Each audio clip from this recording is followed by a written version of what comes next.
السلام عليكم ورحمة الله وبركاته أبدا دائما. أعوذ بالله من الشيطان الرجيم. بسم الله الرحمن الرحيم. May the peace and blessings of Almighty Allah be upon you all, my brothers and sisters in Islam.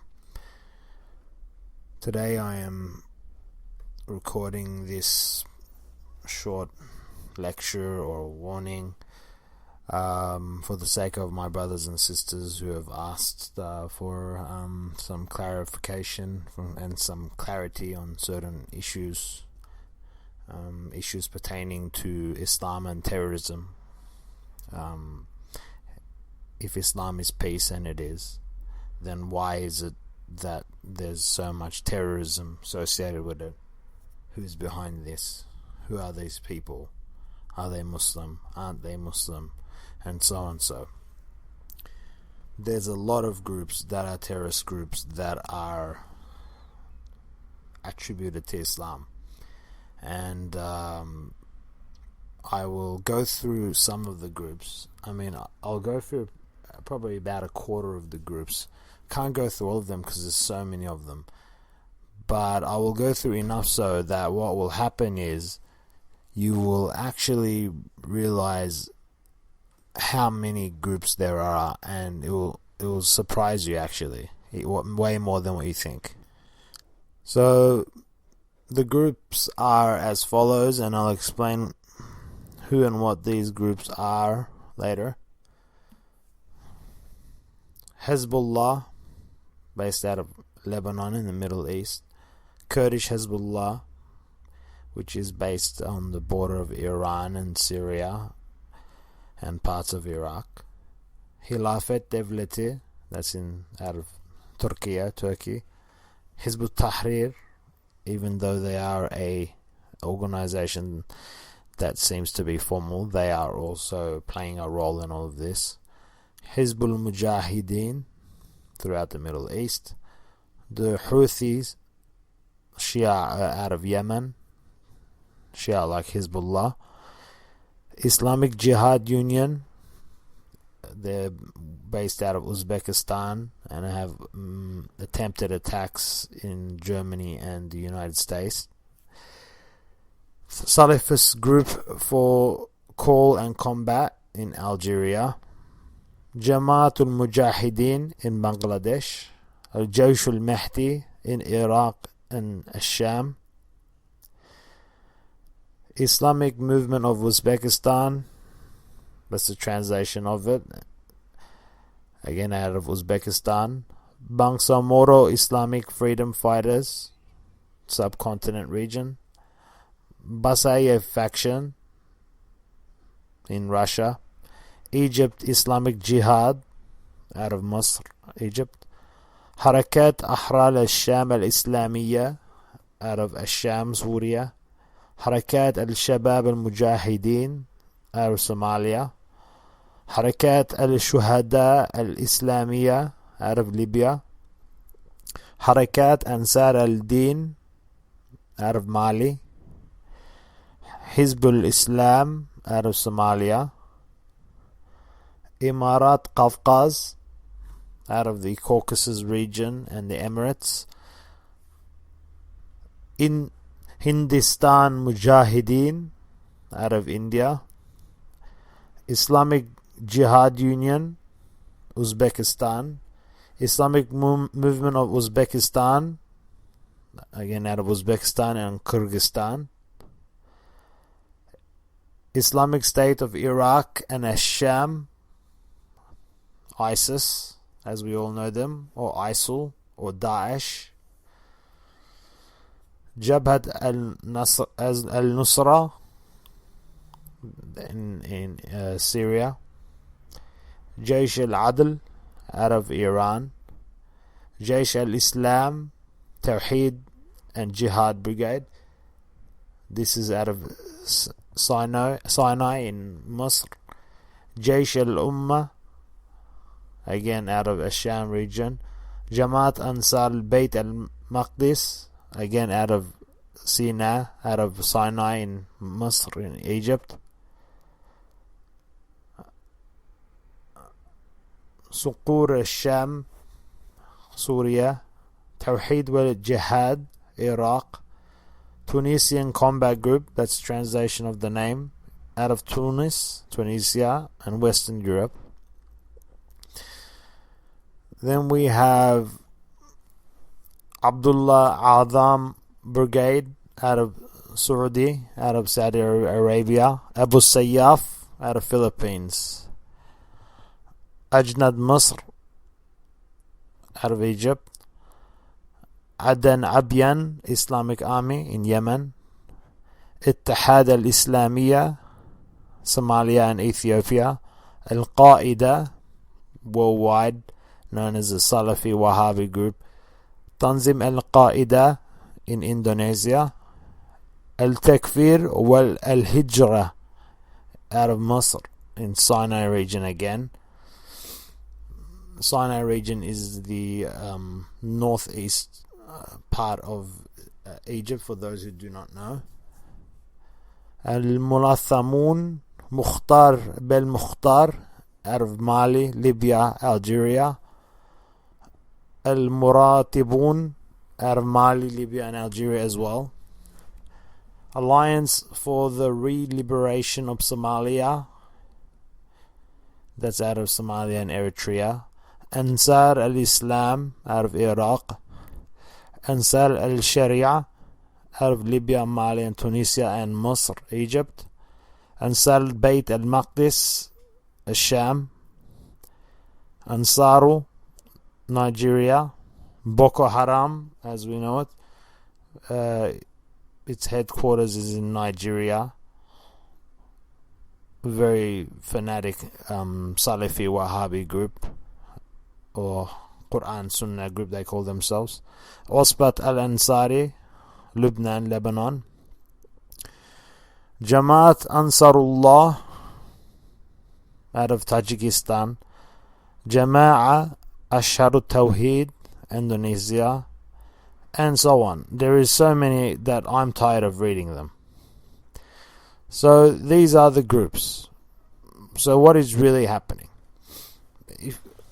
There are many more groups. What I've noticed is this, after much homework, is this.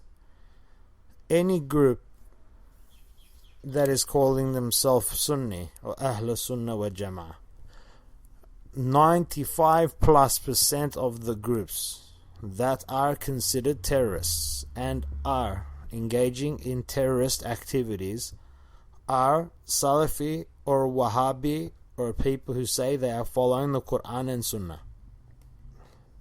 These groups are not, for example, normal Sunnis like Hanafi or Shafi or Maliki. These people are 95%+ of the time. Think about it. 95%+ of the time, the groups that call themselves Sunni or Ahlul Sunnah or whatever are Salafi Wahhabi, or people who say we are Muslims just following Quran and Sunnah. Subhanallah. And the rest of them, every other group that's left over, pretty much is Shia or some offshoot of Shia or Alawi. Now, subhanallah, this is an amazing thing. The Salafi Wahhabi, we follow Quran and Sunnah type people, they say they follow Quran and Sunnah, but mashallah, they pick and choose what they want from Quran and Sunnah, which is why they end up where they are, why they are the most corrupt of us, why they are the most aggressive, why, for example, even the way they pray had not finished being judged upon till maybe 15 years ago. Since the 1800s, the way they pray was being tweaked and whatever, whereas every other Jamaat already was praying and had been praying according to Quran and Sunnah, like the Hanafi, the Maliki, the Shafi, and so on, so for the past 1,000 years at least. These people, they pick and choose, as Allah talks about in the Quran. Those who pick and choose what they will accept and what they will not. And proof of it is, think about it. If a group is producing, right, 95+% of the terrorists that call themselves Sunnis, which is the majority of terrorists, by the way, or they are Wahhabi, Salafi, Shia, so that will take care of almost 100% of the terrorists. Are these people really Muslim? Are these people really following Quran and Sunnah? So Quran and Sunnah tells us to do this. It orders us to do this. It doesn't, because I've studied Islam extensively, and from what I've gotten from Islam, there is no justification for such behavior. There is no justification for suicide bombing, for example, which these Quran and Sunnah, Wahhabi and Salafi type people do. Actually, you're not allowed to kill yourself in Islam, as per Quran and Sunnah. But why can these people do it? Why did they do it and expect martyrdom? Because they pick and choose what they want from Islam. This is not a movement of Quran and Sunnah, but it sounds nice. We don't follow anyone. We follow Quran and Sunnah. It's lies. Lies, lies, lies. For example, Salafis and Wahhabis, they follow Sheikh Albani. They say they don't follow, they follow someone who was in the 20th century called Sheikh Albani. And many other people, but he's the main guy. Right? And then that person goes back to Abdullah Wahhab, who fought against the Islamic Khilafah with the Kuffar, with the British, against the Khilafah. Why should we trust these people? Who are they? They're not Islam, number one. And they're only a movement, and that's all. They are a phase. Within 10 years' time, 90% of them will not even be around anymore. In 15 years, there'll be none of them. This movement came about because of excessive Sufism. Sufism, not all of them, but a certain amount of them, had gone to such an extent and such an extreme that they were now falling out of what was allowed within Islam. And this group came as a counter to that. Was formed as a counter to that. You know, in a sense, these Zalimun, oppressors, came to bring Muslims back, even though they are not guided, but as a punishment. And we lost our Khilafah because of these people. Right? So, they came, just like Allah subhanahu wa ta'ala says, the Zalim, the tyrant, oppressor, is the sword of Allah. Allah gets revenge against the believers with the Zalim, and then He gets revenge on the Zalim, like He destroys him. This hadith Rasulullah. So these people are tyrants, are oppressors, are terrorists, and so on. So Allah subhanahu wa ta'ala for a while got revenge on us because we had gone away from the true message of Islam and practicing of Islam, and it's still going on. Alhamdulillah, it's towards the end of it, and that's why they're being cleaned up, and they will be cleaned up.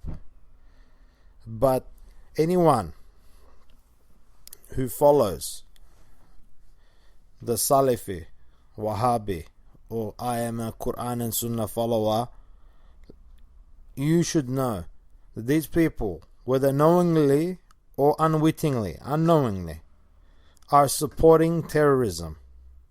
They are clearly supporting terrorism. Whether they know it or not, if they are preaching this, teaching this, pulling you away from what was orthodox Ahl Sunnah, Aqidah and Fiqh for more than 1,000 years, what was accepted by all of the great scholars and the madhabs that were practiced by all of the muhaddithun like Imam Bukhari, Imam Muslim, Tirmidhi, Ibn Majah, and so on so, right?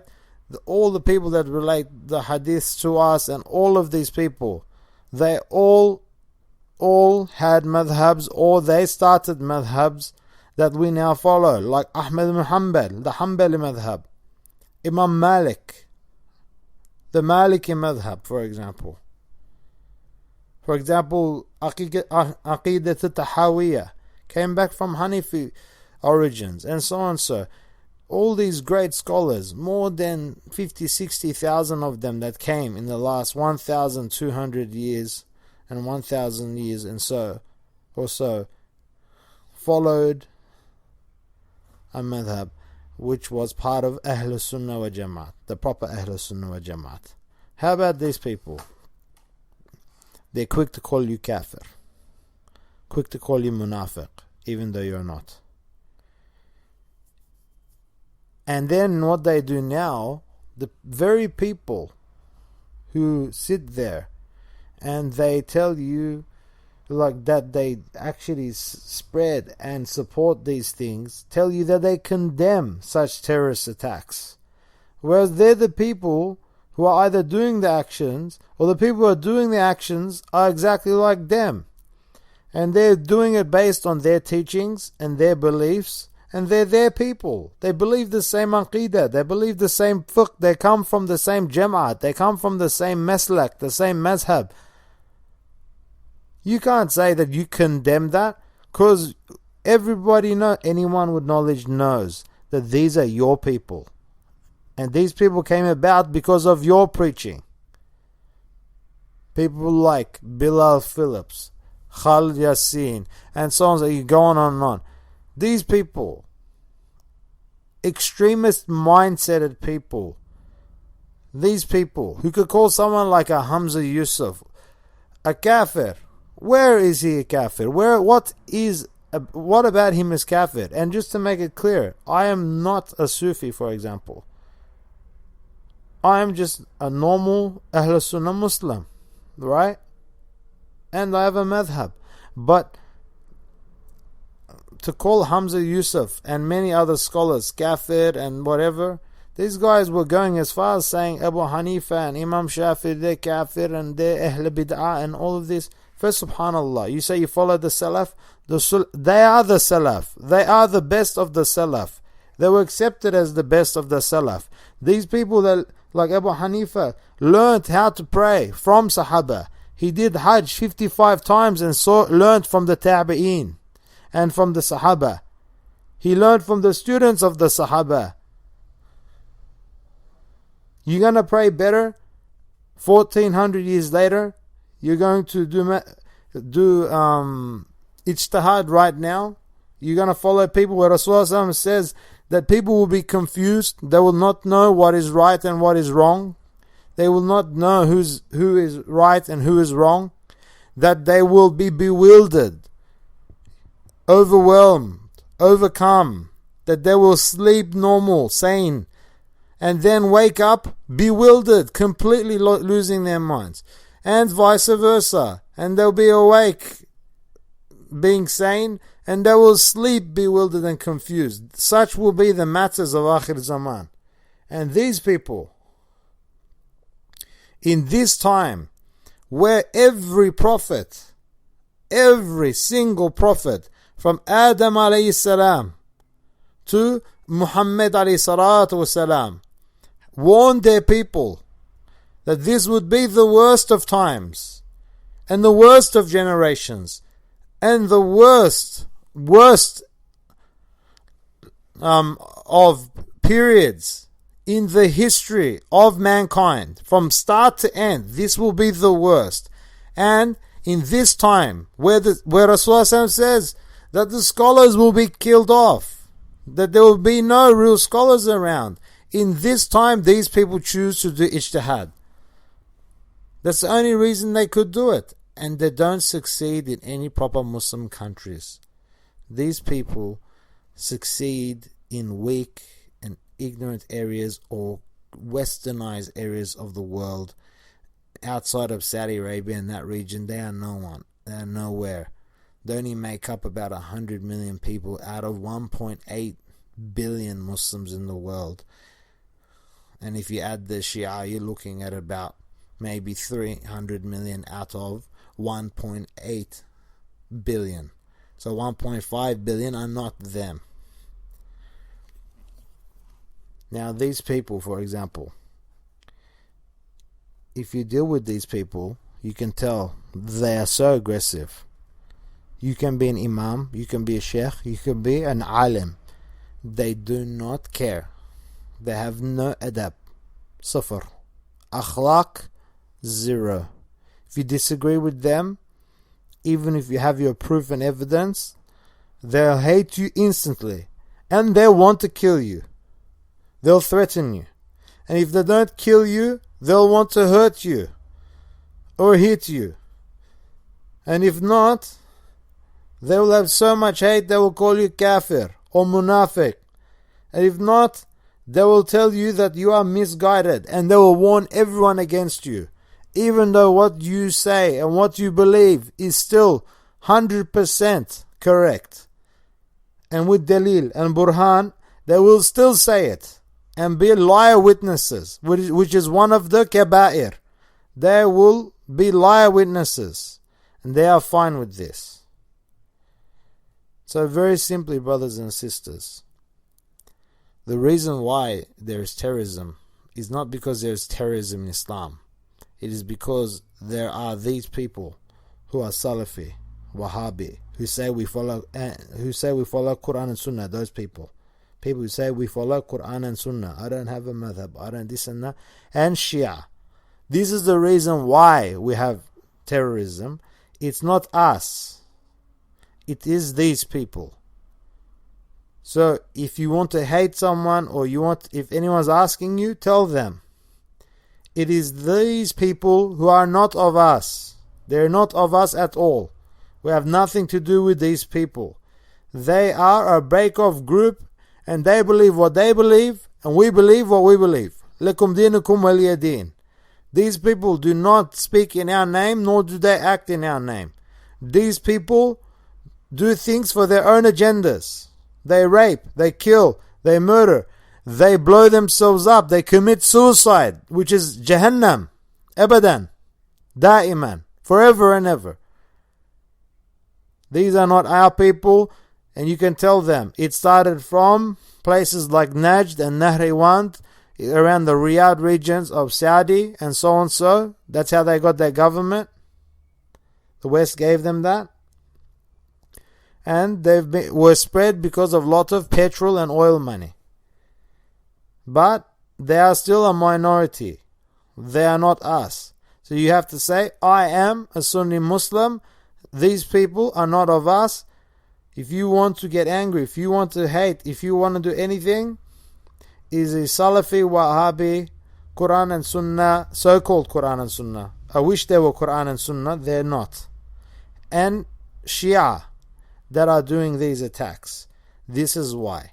So the answer very clearly is this. So don't ever be ashamed of being a Muslim unless you follow these groups. Unless you follow these groups. And if you follow these groups, wallah, you have been deceived. And wallah al-azim, you must change, or Allah will hold you to account, and you will regret it on the day of regret eternally. Be very, very careful. This is not a simple matter. In the most corrupt of times, if you're trying to do ijtihad, you're not. You're doing taqleed of who? Of this sheikh and that sheikh and whatever. Why? Because you like how he talks or whatever. That's not the truth. Follow what Ahl Sunnah has been following for more than 1,000 years. 50,000, 100,000 scholars are not going to get it wrong. People who lived at the time of the real scholars, the Salaf Salih, the 3 generations after the Sahaba, who were taught by the Sahaba. These people are not going to get it wrong and agree on what's wrong. If Abu Hanifa, who did 55 Hajj, he would not, if he was praying wrong, would they not correct him, the Sahaba, and then the Tabi'in, who were the students of Sahaba? Of course. He saw how they prayed. Can you see the way the Sahaba prayed? Can you see the way the students of the Sahaba prayed? No, they prayed exactly the way Rasulullah SAW prayed. As for the differences and so on, so Rasulullah SAW did different things at different times. And I can get into details about that, but that's not the topic right now. Look at the website, benefit from it inshallah, increase your iman, more things will be uploaded. But remember, if you hear someone say, I don't have a madhab, I just follow Quran and Sunnah, know that this person, whether knowingly or unknowingly, is supporting terrorism. If they say they're Salafi, if they have Minhaj Salafi, or they say they're Wahhabi or they're Shia, stay away. These people are dangerous, and they are why we have terrorism in the world. سبحانك لا علم لنا إلا ما علمتنا إنك أنت العليم الحكيم وآخر دعوانا الحمد لله رب العالمين. السلام عليكم ورحمة الله.